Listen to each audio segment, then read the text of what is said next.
Hey guys, my name is Zishan. Welcome back to Talk Football, home of reviews, tactics and transfer talks. In this video, we'll be doing the post-match analysis of the Barcelona versus Bayern Munich match. We'll be talking to Sajid and we'll try to find out what actually went wrong in this Barcelona camp, what to expect now from this Barcelona board, the players, the manager.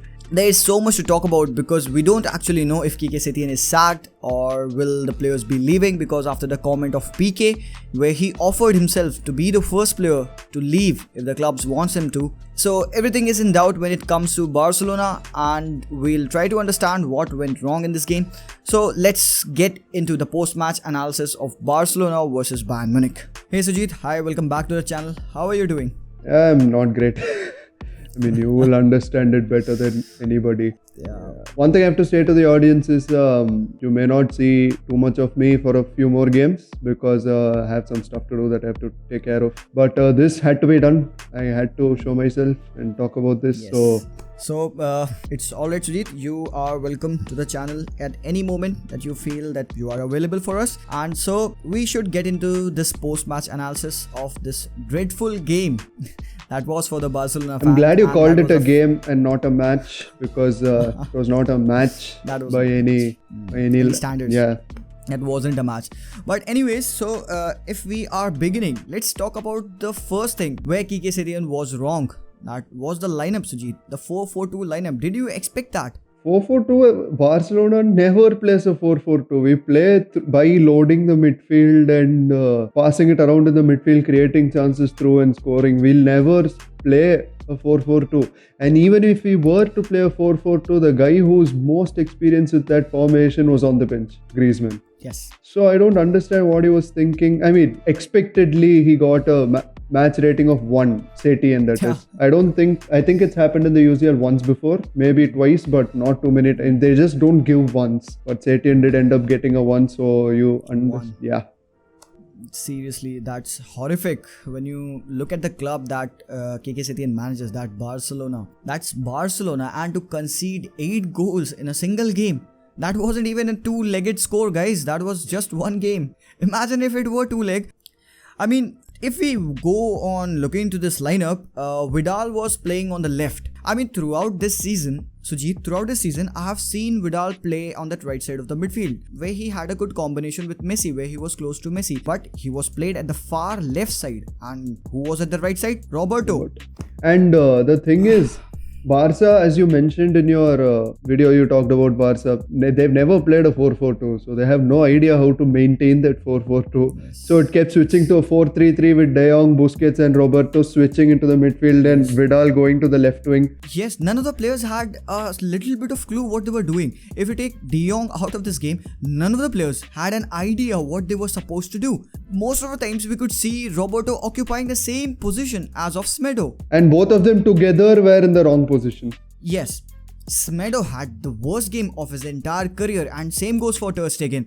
We can cut some slack for Ter Stegen, of course. He was having a bad game because of the defense, because Semedo was so far up, so away from his position that he had to cover. He was leaving huge gaps on the left side, and you know who was there on the left side, bro. You know that Alphonso Davies was there, and many a time we saw Lewandowski drifting wide to that left side of the pitch, because he knew that that is the space to exploit. If Lewandowski takes himself out of the game and into that left side, you know, the attention focus, it shifts, because people start to think, where is Lewandowski? And now he's there at the left side. He's just chilling. So, you look at me. Yeah. Look there, it's a goal. Davies just ran through your entire pitch. He ran through your entire team and he scored 1.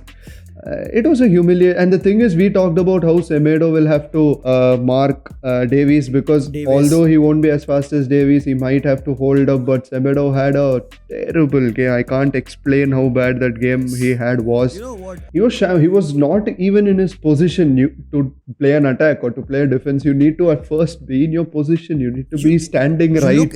Yes, you look at the stance where he was defending Alphonso Davies. He was standing with his feet, you know, in parallels.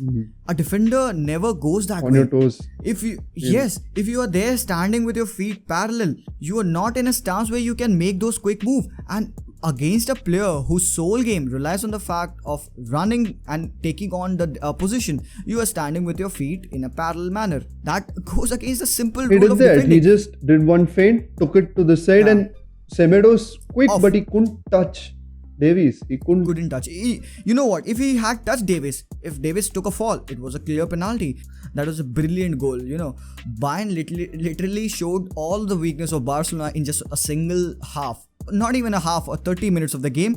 They literally ripped Barcelona apart. They showed that, yes, see, this is where you belong. To the dirt, to the ground. And we talked about Muller being very important, being the Raumdeuter, and Busquets having to take him. Busquets didn't do anything. As I'm sad to say, there's many veterans of the team who played for the team, who served the team very well for the longest time.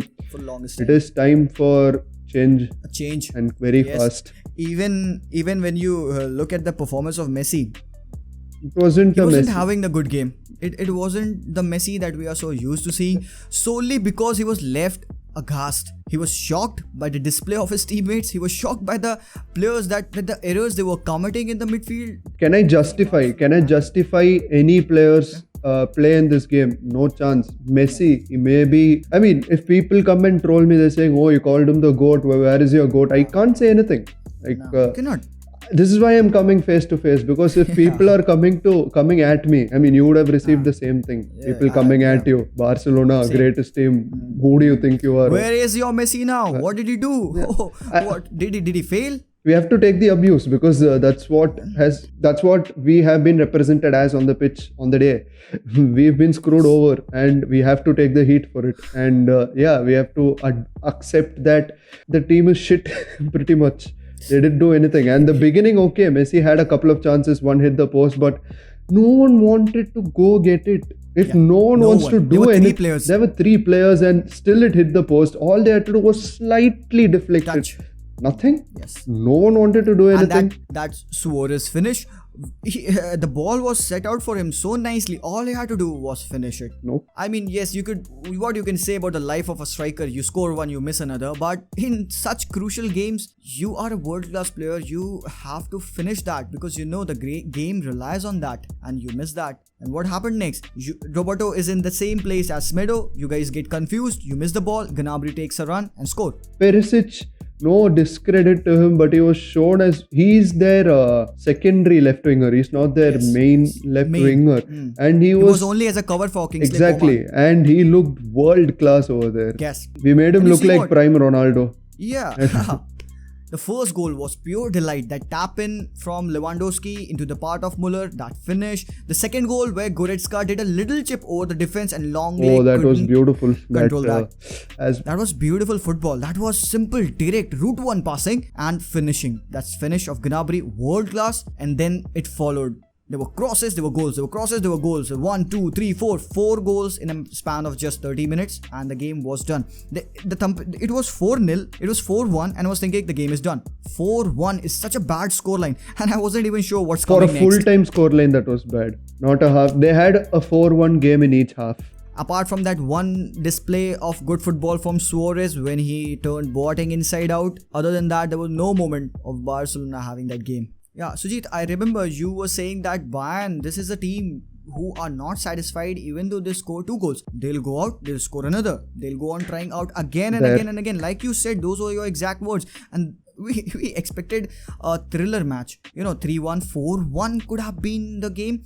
But that should have been spread throughout the 90 minutes. Not 45 minutes. 30 minutes. Exactly. Yes. You know what, this was sheer demolition.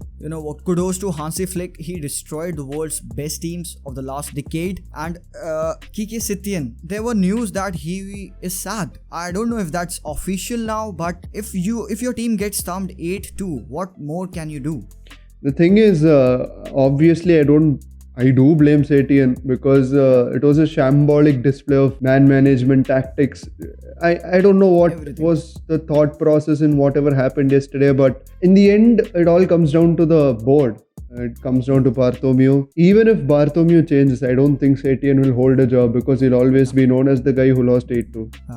The image has a problem for the manager now. So these are the bad days of being a Barcelona fan. And Ter Stegen came out. He apologized by sharing this post on Instagram. He said that he's sorry for that display and that they have to have a change in the structure now. So we do expect a few more words from the players. We do expect a few more words from Bartomeu himself, whether he'll be staying or whether Victor Font will come in or Laporte will come in. We actually don't know what the news is right now. Rumors are swirling, but there is no concrete information. One thing we can say is if Setien is going to leave, the front runner to getting that job is Ronald Koeman. So Sujit, will this be the right time to call Xavi?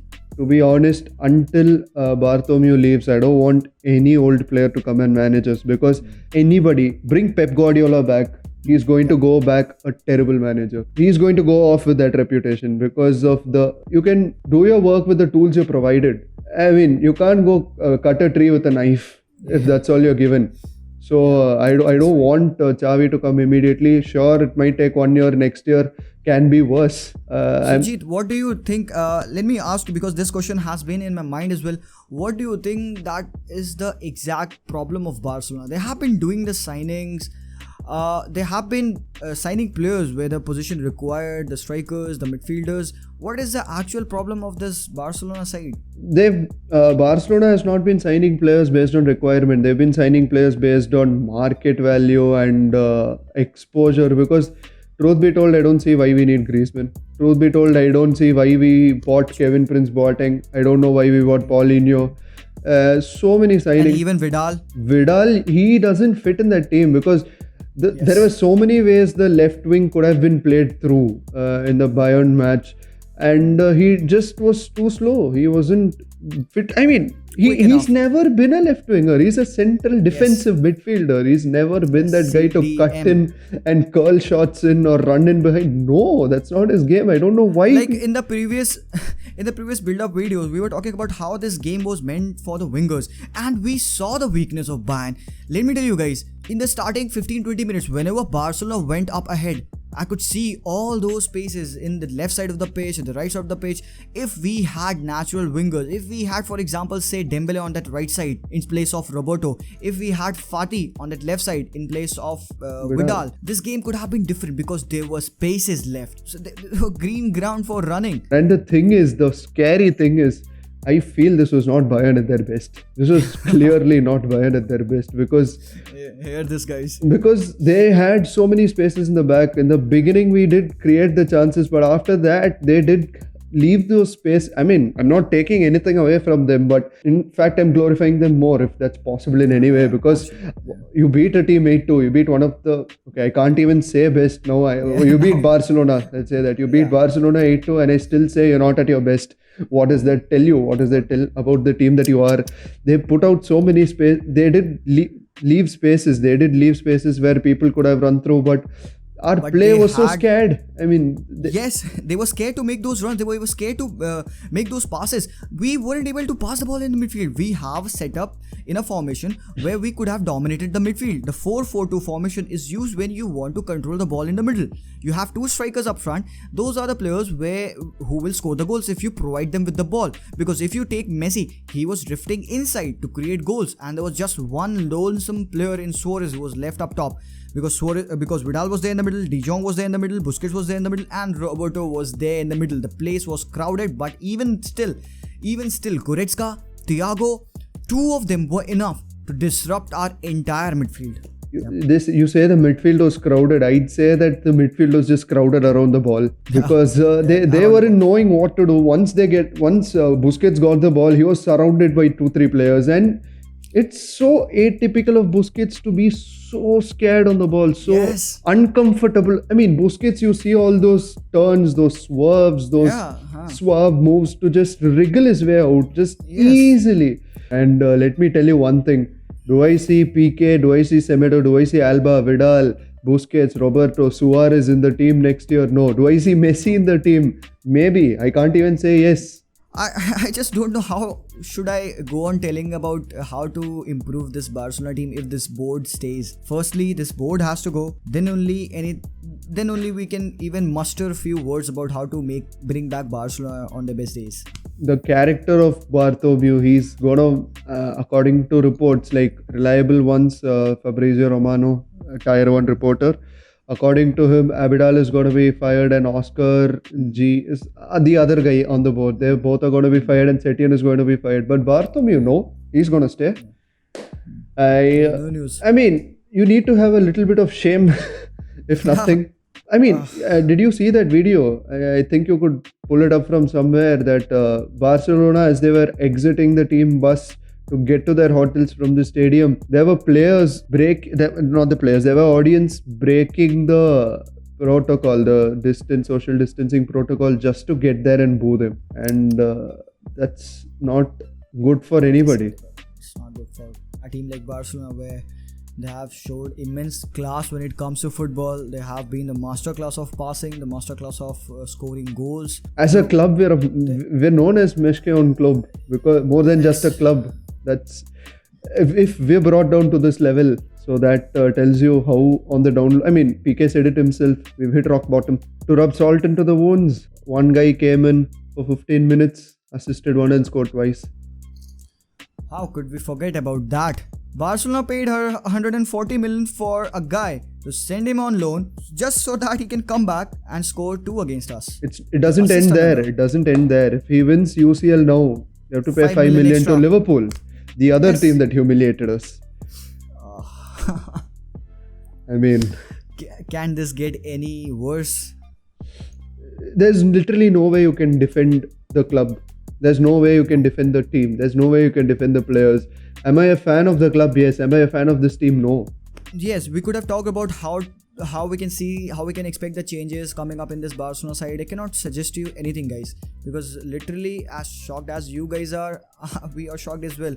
We cannot suggest you how to improve this, because first of all, we need to know if this board is going. This board has to go. Then only we can go on talking about how can we think about improving the squad. Because first of all, before signing any new faces, before pulling players out from La Masia, you have to make space for them. That means players should be leaving. We have to make space for young blood. We have to bring back that intensity, because so if players aren't fit enough to compete at that level, you cannot go on win a UCL championship without being energetic, without showing that intent on the ball. And look at Bayern. I mean, you don't have to say anything. Just go watch that match. Do you personally see anything changing after this humiliation? Other than the other than the manager getting kicked out, other than something like that. Manager is, you know what? The only person that gets to the sword is the manager first. I cannot say that Messi should leave and we'll bring on. This is not a fairy tale. This is real practical life. If you take Messi out of this team now, you have nothing to build on from. That's why I especially said Ronaldo left at the right time, because they were at the top. The prime. You go down slightly. Yeah. Now Barca is here. You go down. There's no down. Yeah. It's done. No, it's done. Yeah.